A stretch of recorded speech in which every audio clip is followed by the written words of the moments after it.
各位歡迎收睇時事9點鐘。香港居民每人每日咧兌換2萬蚊人民幣嘅限制咧，可望撤銷啦。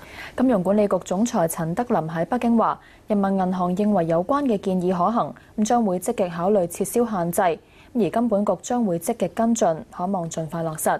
由周正林喺北京報導。銀行公會代表Now 寬頻電視記者簡學希報導。有泛民議員認為年底先至發表政改諮詢文件係太遲，民建聯就表示希望社會收窄分歧，令到政改方案通過。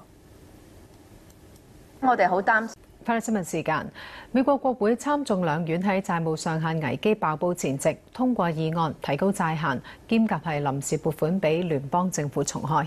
總統奧巴馬隨即就簽署，暫時避過債務違約風險，終止持續咗16日嘅政府局部停擺亂局。吳翠珊報導。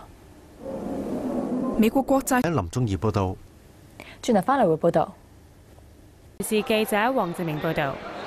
運輸及房屋局局長張炳良結束3日訪京行程，佢同港澳辦副主任周波會面嘅時候，匯報咗長遠房屋策略督導委員會嘅工作同埋壓抑樓市措施嘅進展。大體上行路線。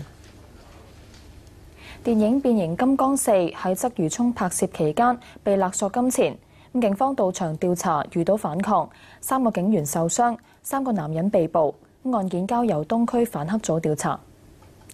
警方封鎖現場。轉頭翻嚟有正情。